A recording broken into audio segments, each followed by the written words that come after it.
I would say this is sort of an unusual event. It's funny, we're all spread all over the world in different rooms, everybody's locked up.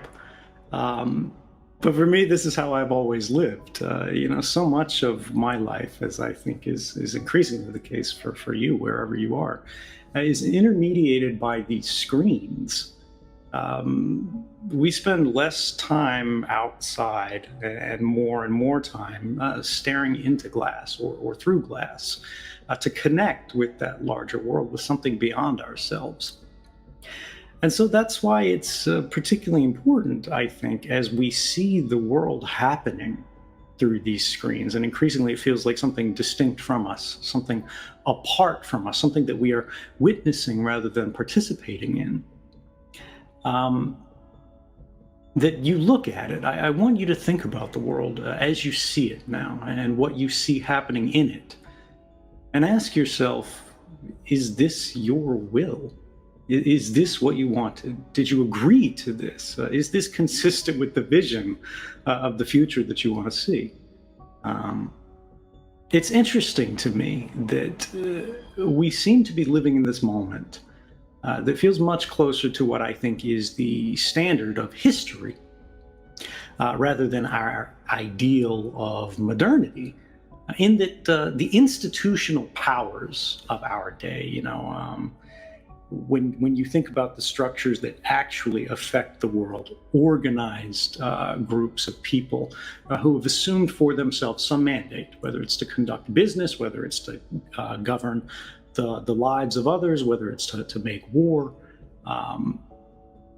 These institutional powers, they don't seem to particularly care about your answer to that question.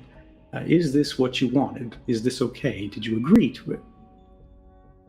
And I think when we look at those institutions and their responses to that question, or rather ask for their feelings about our answer to that question, it's informative because legislators would say that it doesn't matter.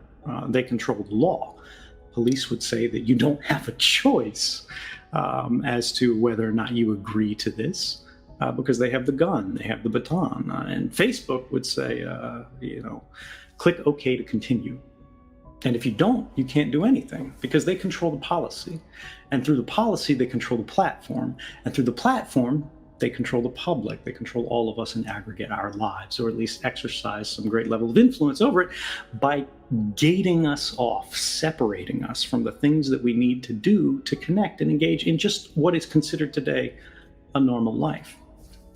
And so there is this presumption amongst all of them that merely by existing, merely by, click OK to continue, merely by continuing, they say that you agreed to this.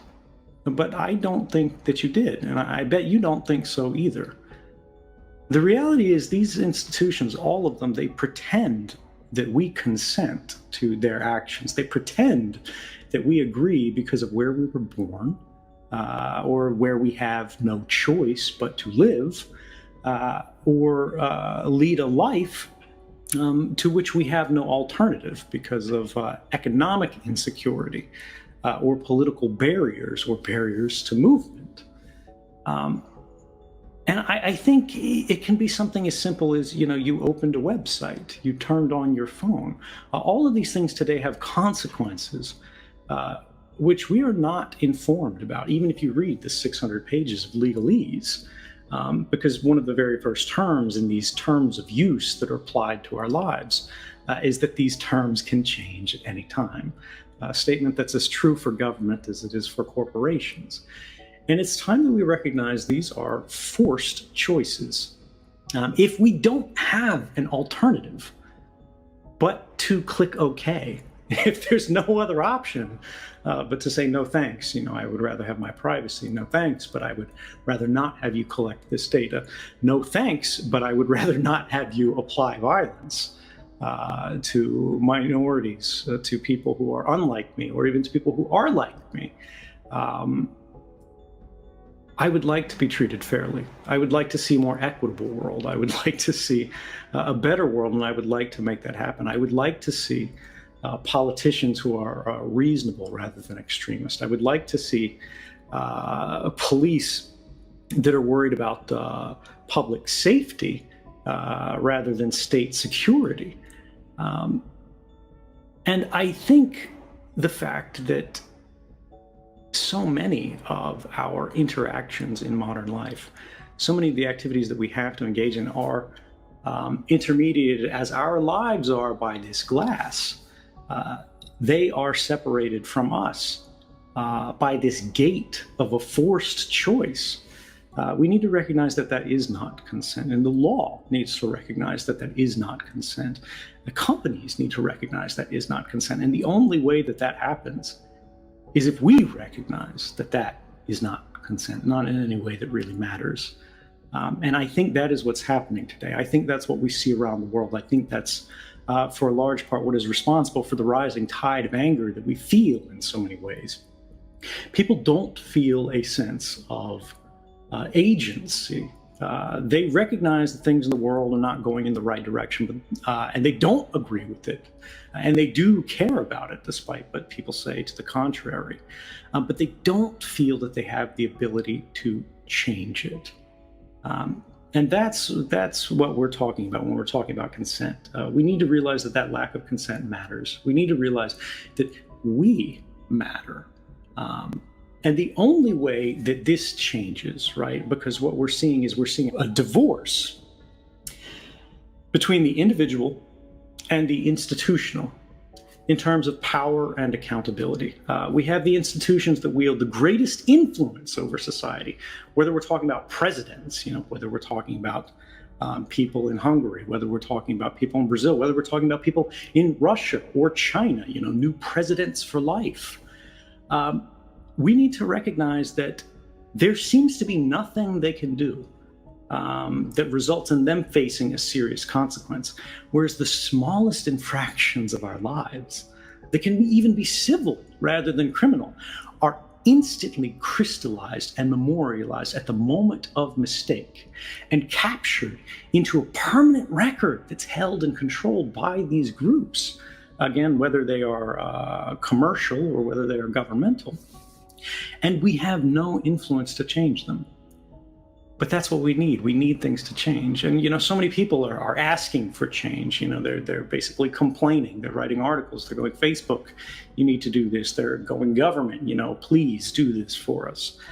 But the sad truth of history, when you look, they are actually better than the problems we had in the past, as hard as it is to say. The world is getting better. But we are at a moment of regression. And the only way we make things get better again is through struggle and sacrifice, because change is never something that is granted. Concessions are not given to us by power. Our rights are not gifts. They are prizes that are won. And that won't happen without you. That won't happen simply because you believe in something. That won't happen simply because you care about something. That will only happen when you stand for something. It's not enough to believe in something. It's not enough to say all the right things. It's not enough to just put out a tweet out there. If you want things to change, you have to make things change. And that change begins with you. It's a small thing. It's one conversation at a time. It's not looking away. It's not walking past someone who does the wrong thing. It's saying that you don't agree.